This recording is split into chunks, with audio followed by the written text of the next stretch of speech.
বাংলা একাডেমির পুরস্কার প্রদানের যে প্রক্রিয়াটা এটাই অদ্ভুত একটা প্রক্রিয়া। এটার মধ্যে ওপেননেস নাই, এটাই এক ধরনের কোটারি জিনিসের মধ্যে ফেলে যে কয়েকজন ফেলো আছে, এই ফেলোরা নমিনেট করবে। এখন এই ফেলোরা কোন সময় নিয়োগ হয়েছে, গত 15 বছরে কতজন ফেলো হয়েছে, রাইট?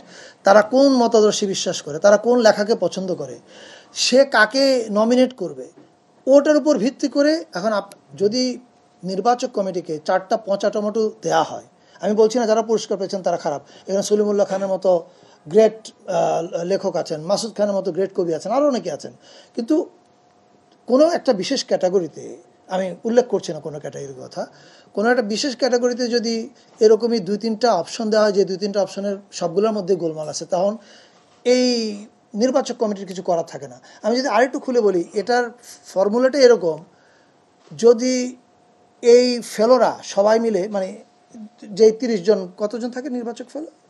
30 জন। এই 30 জন ফেলো যদি বলে যে হিটলারের বইকে শ্রেষ্ঠ পুরস্কার দেওয়া উচিত, নমিনেট করে 30 জনই, তাহলে এই নির্বাচক কমিটি ওই 30 জনের প্রস্তাবের বাইরে যেতে পারবে না। এরকমই একটা অদ্ভুত সিস্টেম। এই যে কোটারি স্বার্থ করার সিস্টেমটা, এগুলোকে শুধু পুরস্কার নয়, এগুলো এবং পুরো বাংলা একাডেমিটাকে আসলে কিভাবে ঢেলে সাজানো যায়, এটার জন্যই কিন্তু ডিজি সাহেব যে বললেন যে একটা সংস্কার কমিটি করার কথা। যেমন আপনাকে একটা উদাহরণ দিই, সলিমুল্লাহ খান, এটা সত্য ঘটনা, সলিমুল্লাহ খান 2 বার বাংলা একাডেমির সাধারণ সদস্য হওয়ার জন্য আবেদন করে ফেল করেছেন। এটা হচ্ছে সে বাংলা একাডেমি।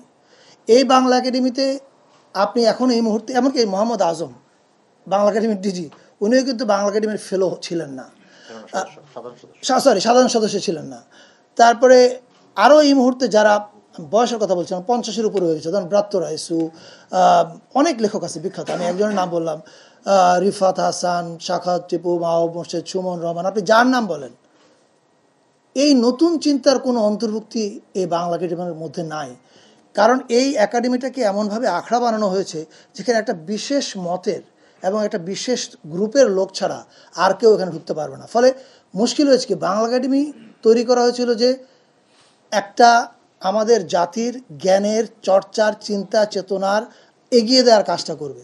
সেখানে যদি আপনি নতুন চিন্তা ঢোকবার কোনো জায়গা না রাখেন, যারা ভালো চিন্তা করছে ওদের জন্য কোনো জায়গা না রাখেন, তাহলে বুঝতে হবে যে এই একাডেমিটা ঠিকভাবে চলছে না। আমরা এরকম কোনো পরিচালন পদ্ধতি তৈরি করেছি যে পদ্ধতির কারণে নিউ ব্লাড ঢুকতে পারছে না, যে পদ্ধতির কারণে সলিমুল্লাহ খানকে 2 বার ফেল করতে হয় সাধারণ সদস্য হিসেবে আবেদন করে, এবং সেই সলিমুল্লাহ খানকে কিন্তু আবার বাংলা একাডেমি গবেষণা এবং প্রবন্ধে পুরস্কৃত করে সম্মানিত করেছে। So you see the level of contradiction এই প্রতিষ্ঠানটার মধ্যে আছে।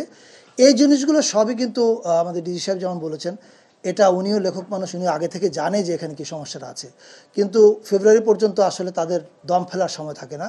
কিন্তু এখন যেহেতু এই পুরস্কারকে উপলক্ষ করে আমাদের সামনে এই প্রসঙ্গগুলো চলে আসছে যে কেন তাহলে এই সিস্টেমের মারপ্যাচগুলো থাকবে, তাহলে এটা পুরো একটা সংস্কারের দিকে যায় আমরা, স্টার্টিং ফ্রম এর পরিচালনা পদ্ধতি, নীতিমালা, যা যা করার প্রয়োজন, এবং যাতে এটা একটা চলমান প্রতিষ্ঠানে পরিণত হয়, এটা যেন একটা জড়বস্তু হয়ে না থাকে, সেই কাজটা আমি নিশ্চিত মোহাম্মদ আজম যেরকম বলেছেন, ওনারা যে কমিটি করবেন সেই কমিটির মধ্যে ওই মানুষরাই থাকবেন যারা এই বাংলা একাডেমিকে একটা সত্যিকারের আমাদের চিন্তা চেতনার মননের প্রতীক করতে পারে।